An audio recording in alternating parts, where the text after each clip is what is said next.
नमस्कार, मैं हूं अश्विनी वानखेड़े। कृषि न्यूज में आपका स्वागत है। आइए नजर डालते हैं आज की कृषि से जुड़ी सबसे बड़ी खबरों पर। विदेशी फलों के निर्यात को बढ़ावा देने के लिए गुजरात और पश्चिम बंगाल के किसानों से प्राप्त किए गए फाइबर और खनिज से समृद्ध ड्रैगन फ्रूट की खेप को पहली बार लंदन और बहरीन में निर्यात किया गया है। इससे पहले जून में भी ड्रैगन फ्रूट की एक खेप महाराष्ट्र के सांगली जिले से इपडा के निर्यातकों ने दुबई निर्यात की थी।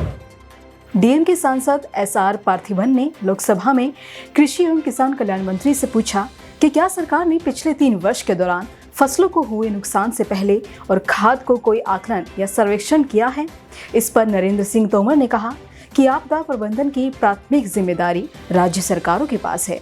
साथ ही गंभीर प्रकृति की आपदा के मामले में स्थापित प्रक्रिया के अनुसार राष्ट्रीय आपदा मोचन निधि से अतिरिक्त वित्तीय सहायता प्रदान की जाती है।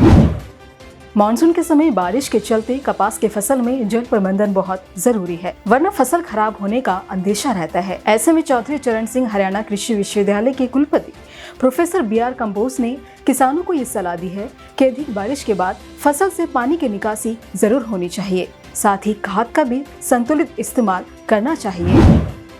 कृषि कानूनों के विरोध में चल रहे किसान आंदोलन को 8 महीने पूरे हो चुके हैं।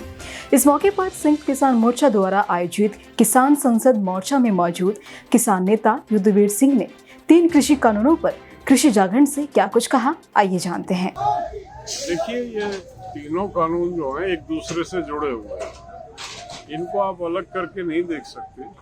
तीनों कानूनों का संबंध कृषि से है और तीनों कानूनों में जो एक समन्वय है इस तरह का है कि खेती कॉरपोरेट को जाए, भंडारण कॉरपोरेट को जाए और बाजार की व्यवस्था कॉरपोरेट को जाए।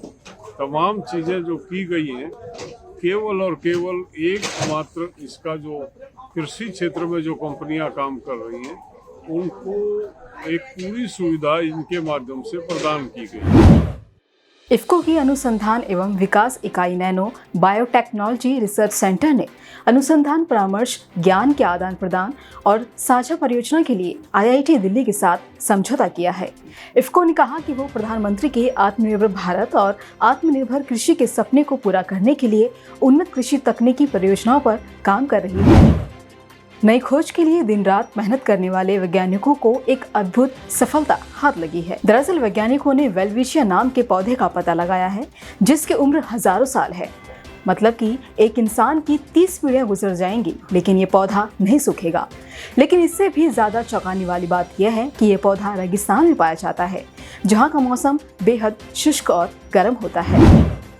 कृषि क्षेत्र में शोध करने वाली देश की सबसे बड़ी संस्था भारतीय कृषि अनुसंधान परिषद में वैज्ञानिकों के 31 और तकनीकी कर्मियों के 34% पद खाली हैं। जबकि अक्सर केंद्रीय कृषि मंत्री नरेंद्र सिंह तोमर खुद ये बात कहते हैं कि कृषि क्षेत्र की तरक्की में वैज्ञानिक समुदाय का बड़ा योगदान है। अब सवाल यह है कि अगर वैज्ञानिकों के इतने पद खाली हैं तो हम कैसे खेती को आगे बढ़ाने के लिए रिसर्च कर पाएंगे, कैसे किसानों की इनकम डबल की जाएगी। देश के कई हिस्सों में अभी भी मानसून का असर जारी है। कई इलाकों में भारी बारिश के चलते बाढ़ की स्थिति पैदा हो गई है और आम जीवन अस्त व्यस्त हो गया है। वहीं आज मध्य प्रदेश और पूर्वी राजस्थान समेत पश्चिम बंगाल के कुछ हिस्सों में बारिश होने की संभावना है। इसी तरह की अन्य खबरों के लिए जुड़े रहिए कृषि जागरण के साथ। धन्यवाद।